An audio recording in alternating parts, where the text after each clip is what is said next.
السلام علیکم.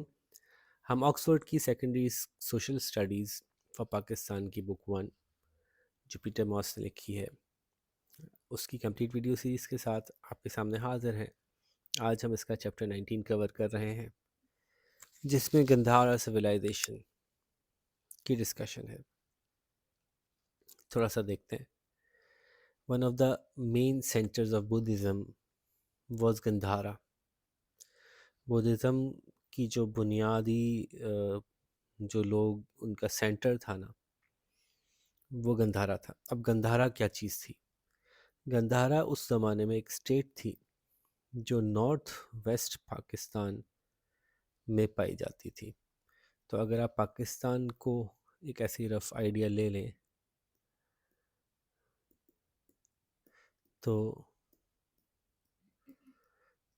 نارتھ اور ویسٹ تو یہ بنا. تو اگر اس ایریا کا سب سے بڑا شہر نکالا جائے تو پشاور ہے، اور وہ ہے بھی اس لیے کہ وہ ٹریڈ روٹ کے منہ پہ بالکل موجود ہے. تو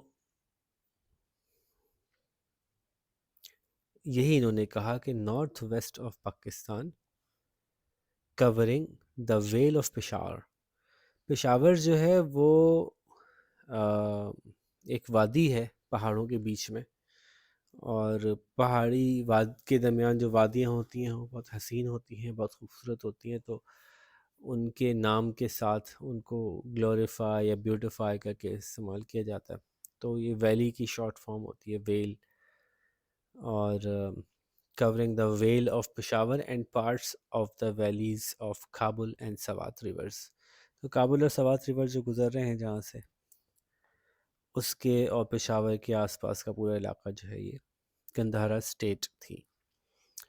It was a region of great crossroads of trade routes from India, China, Central and Western Asia. ذرا دیکھتے ہیں. دیکھیے یہ میپ میں نے ڈاؤن لوڈ کیا، تو یہ دیکھیں پاکستان آپ کو نظر آ رہا ہے. پاکستان کے نارتھ ویسٹ پشاور، اور اس کے ساتھ ہی جو ہے وہ افغانستان کا جلال آباد. تو بتا رہے ہیں کہ اس کے ٹریڈ روٹس جو راستے جیسے میں نے بتایا نا کہ یہ پورا ایریا نیپال، کھٹمنڈو، بھوٹان، یہ پورا پہاڑی علاقہ ہے. تو نیچے کی طرف آنے کے لیے، اور نیچے کیوں آنا ہوتا تھا؟ نیچے گرمی تھی، نیچے سمندر تھا، نیچے فصلیں تھیں، نیچے کھیتی تھی، نیچے دریا تھے. ادھر آنے کے لیے لوگ راستے ڈھونڈا کرتے تھے. تو یہ گرین علاقے جو ہیں وہ پوری دنیا کو چاہیے ہوتے ہیں جہاں سے کہ وہ اناج لے کے جائیں اور ٹریڈ کریں. تو یہاں پہنچنا بڑا ضروری ہوتا تھا لوگوں کے لیے. تو یہاں تک پہنچنے کے کچھ راستے نیچرلی پہاڑوں کے بیچ میں قدرتی طور پہ ہوتا ہے نا، ایک پہاڑ ٹوٹا، آپس میں کچھ گرا، ایسا کچھ ہوا کہ وہ راستہ بن گیا. تو اس طرح کے نیچرل راستوں میں سے ایک راستہ پشاور کے پاس ہمارے پاس موجود ہے، جس کی وجہ سے یہاں سے لوگ گزر کے مختلف علاقوں کے انڈیا آیا کرتے تھے. تو یہ جو مختلف ریجنز ہیں، اگر میں ان کے نام دوبارہ آپ سے ڈسکس کروں جو انہوں نے کہے تھے، تو trade routes from India, China, Central and Western Asia. India, China, Central and Western Asia. So here is India, یہ تو ہے ہی. تو چائنا یہ رہا، سینٹرل ایشیا یہ رہا، کرگستان، تاجکستان، قازقستان، اور western Asia Turkmenistan, Iran, Afghanistan. تو ان تمام علاقوں کے ساتھ یہ روٹ تھا، جو یہ علاقہ تھا جہاں پہ کہ بدھزم تھرائیو کیا.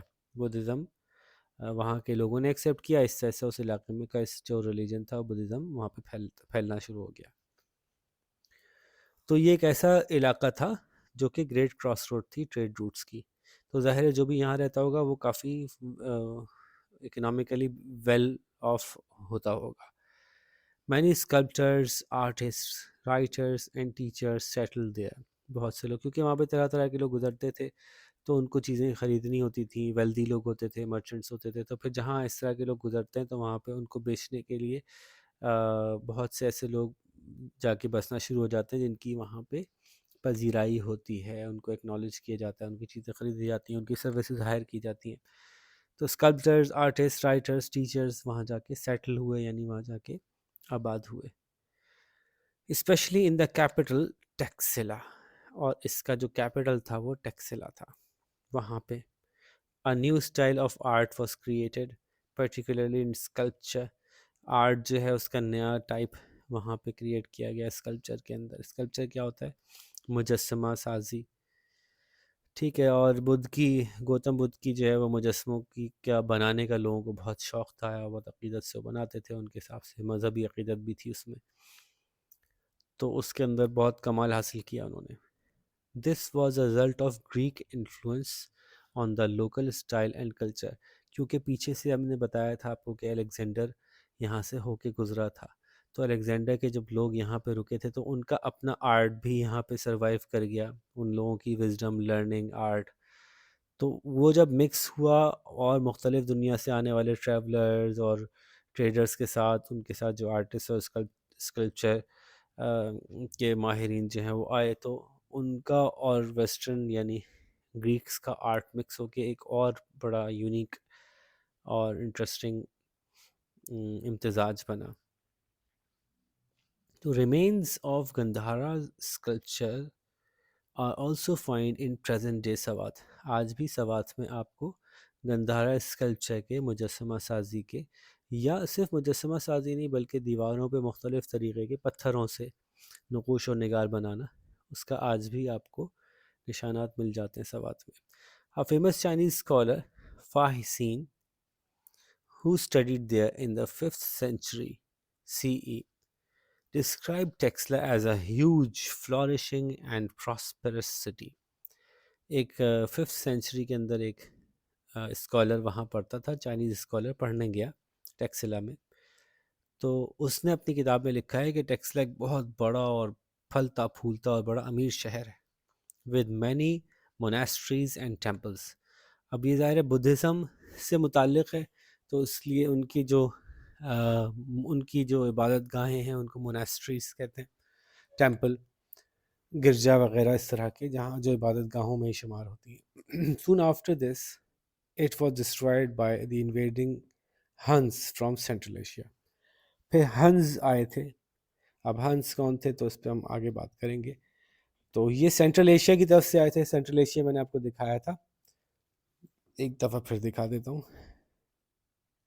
کہ ٹیکسلا کو جو ہے وہ، یا گندھارا کو جو ہے وہ تاجکستان، کرگستان، ازبکستان، قزاقستان، تو یہ یہاں سے لوگ جو آئے تھے وہ واریئرز، انہوں نے پھر ان کو ڈسٹرائے کیا تھا.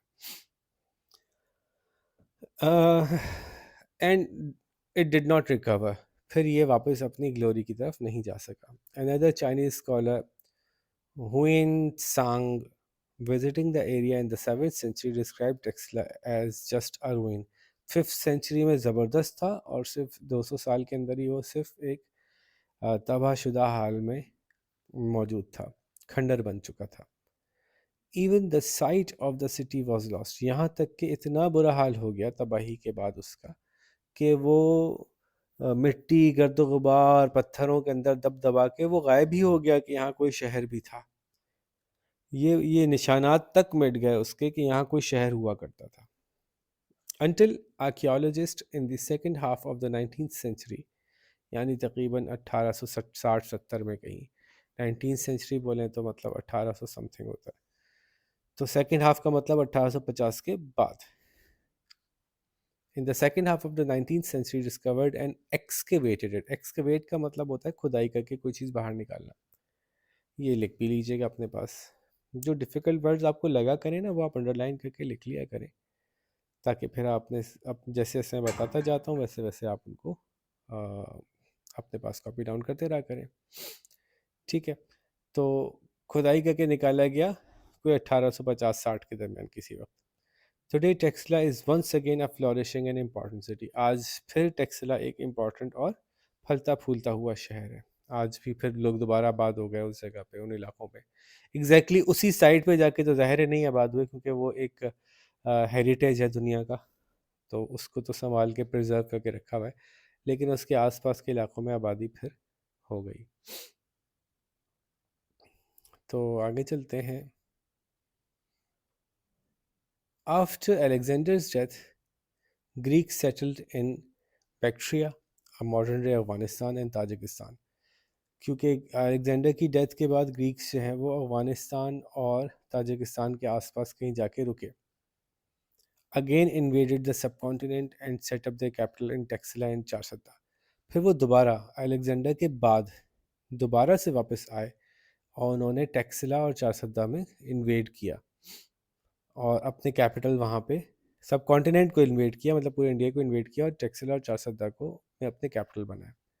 One of their rulers was Menander, a wise and good man who encouraged learning. ان کا ایک رولر تھا مینینڈر، جو کہ ایک سمجھدار، عقل مند اور اچھا آدمی تھا، جو کہ سیکھنے سکھانے کو، لرننگ کو انکریج کرتا تھا، پسند کرتا تھا، پروموٹ کرتا تھا. although he was a Buddhist, he respected all other religion. وہ خود بدھسٹ تھا لیکن اس کو وہ دوسرے ریلیجنس کی بھی عزت کرتا تھا. The Greeks set up trade routes from the subcontinent to Europe, and Greek remained the official language for another 150 years. پھر 150 سال تک گریک لینگویج ہی وہاں پہ آفیشیل لینگویج کے طور پہ بولی جاتی رہی. اور گریک نے یہاں سے لے کر، یعنی چونکہ اصل تو جو پیسہ ہے یا جو مال ہے، جو اسباب ہیں، وہ انڈیا میں نا، تو انڈیا سے لے کر اور پھر یہ روٹ نکالا گندھارا کے راستے سے، اور پھر یہ ازبکستان، قازقستان ہوتے ہوئے اور اوپر نکل گئے، یہاں تک کہ یہ یورپ تک پہنچا دیا انہوں نے روٹ، جو کہ ان کا اپنا علاقہ تھا. تو تقریباً 150 سال تک گریکس نے یہاں پہ اور رول کیا. آگے چلتے ہیں، پھر کیا ہوا. پھر سینٹرل ایشیا کے ایک اور لوگ تھے، کشان.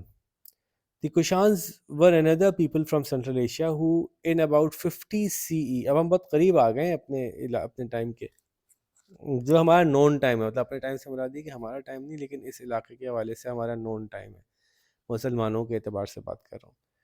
تو 50 CE میں یہ لوگ march into the northern India, northern India کی طرف مارچ کیا ہے. نارتھن انڈیا بولیں تو پھر وہی پاکستان کا نارتھ بنتا ہے. Their empire stretched from Central Asia to Kashgar in northern China and from the Bay of Bengal to Bhopal in India. بہت بڑی انہوں نے اپنی سلطنت بنائی کشانز نے، اور اتنا بڑا بنا لیا کہ سینٹرل ایشیا سے نارتھ چائنا تک، اور پھر بے آف بنگال اور بھوپال آف انڈیا تک پورا انہوں نے اپنا اتنا بڑا ایریا کور کیا. Their greatest ruler was کنیشکا، جو تقریباً 120 سے 150 CE میں تھا. who was a Buddhist but who respected everyone's religious beliefs. جو خود بھی بدھسٹ تھا لیکن دوسروں کے ریلیجیس بلیفس کو رسپیکٹ کرتا تھا. اب آپ غور کر رہے ہیں، مختلف لوگ رہے لیکن ہے وہ بدھسٹ ہی، کیونکہ بدھزم یہاں پہ سروائیو کر چکا ہے. بدھزم یہاں پہ جو ہے وہ مشہور ہو چکا ہے، یہاں کے لوگوں کو پسند ہے بدھزم. ٹھیک ہے، تو it was under Kanishka that Buddhism split into two groups. اس کے زمانے میں بدھزم دو حصوں میں ٹوٹا. One part, a very strict form of the religion, spread to Sri Lanka and Southeast Asia. South East تو یوں ہو گیا، تو سری لنکا اور ساؤتھ ایسٹ ایشیا کی طرف پھیلا. where it is still practiced، جو آج بھی وہاں پریکٹس کیا جاتا ہے. تو ساؤتھ ایسٹ تو چلے جائیں آپ، تو پھر آپ نیپال بھوٹان سے اور رائٹ پہ جائیں گے تو پھر آپ کو وہاں پہ فلپینز، وہاں پہ آپ کو ویتنام، یہ والے ملک ملیں گے. اوکے، تو ایک اس کا ایک پارٹ ریلیجن کا بہت اسٹرکٹ ریلیجن کے طور پہ پریکٹس کیا جاتا ہے، اس میں سختی بہت ہے کہ یہ نہیں کھا سکتے، یہ نہیں کر سکتے، اتنا سونا ہے، بس صرف یہی پہننا ہے، صرف ایسے ہی بات کرنی ہے. The other which was more moderate spread to Central Asia, China and Japan. تو باقی سینٹرل ایشیا، چائنا، جاپان میں بدھزم کا وہ ورژن پھیلا جو کہ تھوڑا سا ماڈریٹ تھا. اتنی سختی نہیں تھی، آپ نارمل کپڑے ہی پہن سکتے تھے، آپ ہر وقت بھوکا رہنے کی ضرورت نہیں تھی، آپ کو جو ہے وہ کھانے پینے میں کچھ اجازتیں تھیں وغیرہ وغیرہ. تو دا کشان امپائر بروک اپ اراؤنڈ 250 CE. 250 CE میں جو ہے وہ بریک اپ ہو گیا تھا. تو اب ہم کرنٹ ایرا کے اندر داخل ہوتے جا رہے ہیں.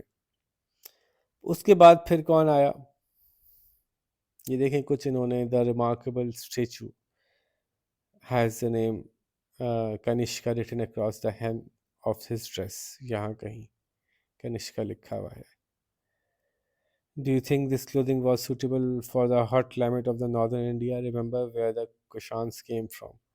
وہ تو سخت سردی کے علاقوں سے آئے تھے، تو وہ یہاں پہ اس ڈریس میں کس طرح سے رہتے ہوں گے. جسٹ ایک پوائنٹ ٹو پونڈر دیا انہوں نے. Remains of great Buddhist monastery and university at Nalanda which became very important under Harsha. تو یہ بھی انہوں نے مختلف آپ کو آرکیولوجیکل ریمینز دکھائے ہیں یہاں پہ تصویروں میں. آپ اور دیکھ سکتے ہیں وہ تصویریں. پھر آخری آ گئے جی گپتاز. گپتا تو آپ نے نام سنا بھی ہوگا شاید ابھی پریزنٹلی لوگوں کا انڈیا میں.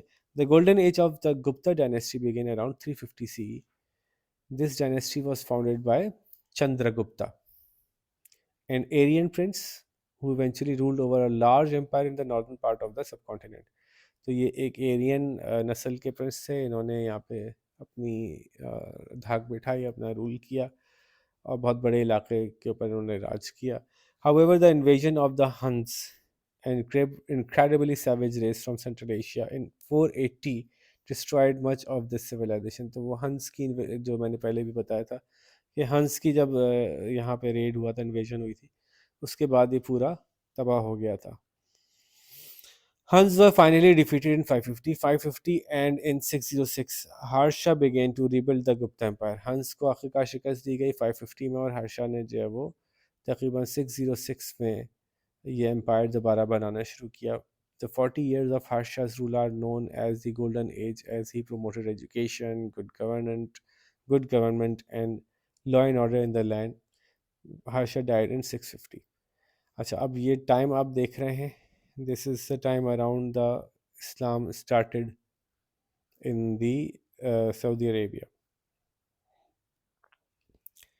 We know quite a lot about this time because the Chinese pilgrim Huinsang lived for many years at Harsha's court and he later wrote a book about life in his empire. ہمیں کافی کچھ پتہ ہے ہرشا کی دن کے اس کے دور میں کیا ہوتا تھا، کس طرح کی کام ہوتے تھے، کیونکہ وہاں پہ ایک آتھر ہے جو کہ ٹریولر بھی تھا، آتھر بھی تھا. تو وہ اس زمانے میں پلگرم یوں اس لیے کہتے ہیں کہ چائنا سے آتے تھے لوگ، سیکھتے تھے، تعلیم حاصل کرتے تھے، پھر واپس چلے جاتے تھے، کیونکہ چائنا میں بدھزم پھیل رہا تھا. بدھزم کی جو مین سٹی تھا وہ ٹیکسلا، اس کے آس پاس کے علاقے تھے. تو یہ ہارشائی کورٹ میں کافی عرصے رہا اور اس نے وہاں پہ جو کچھ دیکھا اس کے اوپر اپنی کتاب میں لکھا. In the late 8th century, a very important event then took place in the subcontinent, which changed its history and laid the foundation of present day Pakistan. 8ویں صدی یعنی 700 اینڈ سمتھنگ کے اندر جو ہے وہ ایک بہت بڑا امپورٹنٹ ایونٹ ہوا، جس کے بعد جو سب کانٹیننٹ تھا پورا کا پورا چینج ہو گیا اور پھر ایونچولی پاکستان بننے کی طرف معاملہ آگے بڑھا. سو وہ ایونٹ کیا ہے وہ ہم نیکسٹ چیپٹر میں دیکھیں گے. پہلے سوال دیکھ لیتے ہیں، پھر میں آپ کو مزید ایکسرسائز بتا دوں کہ آپ کو کیا کرنا ہے. What made Gandhara an important place in the past. تو آپ بتائیں گے بدھزم سے ریلیٹ کر کے بات کریں گے کہ بدھزم اور اس کا اسپریڈ اور اس کا ایک تو یہ، اور دوسرا اس کی لوکیشن کے حوالے سے بات کریں گے کہ کس طرح سے اس کی لوکیشن امپورٹنٹ ہے، امپورٹنٹ ابھی بھی ہے as a trade route. Right what you know about Kushans. جو کچھ آپ نے پڑھا ہے یہ اس کی مدد سے آپ کشانز کے بارے میں بتائیں گے کہ آپ کیا سمجھیں. Who was Harsha, بیسک سی بات ہے، یہ بھی آپ خود بتائیے گا.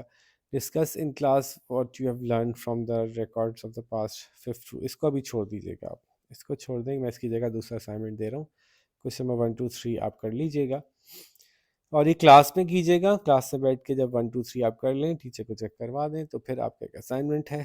اسائنمنٹ کیا ہے کہ آپ کے پاس اب تک جو آئے، گپتاز آئے، ہنز آئے، کشانز آئے، اور کوئی اور آیا، اور بیسک آپ کہہ لیں کہ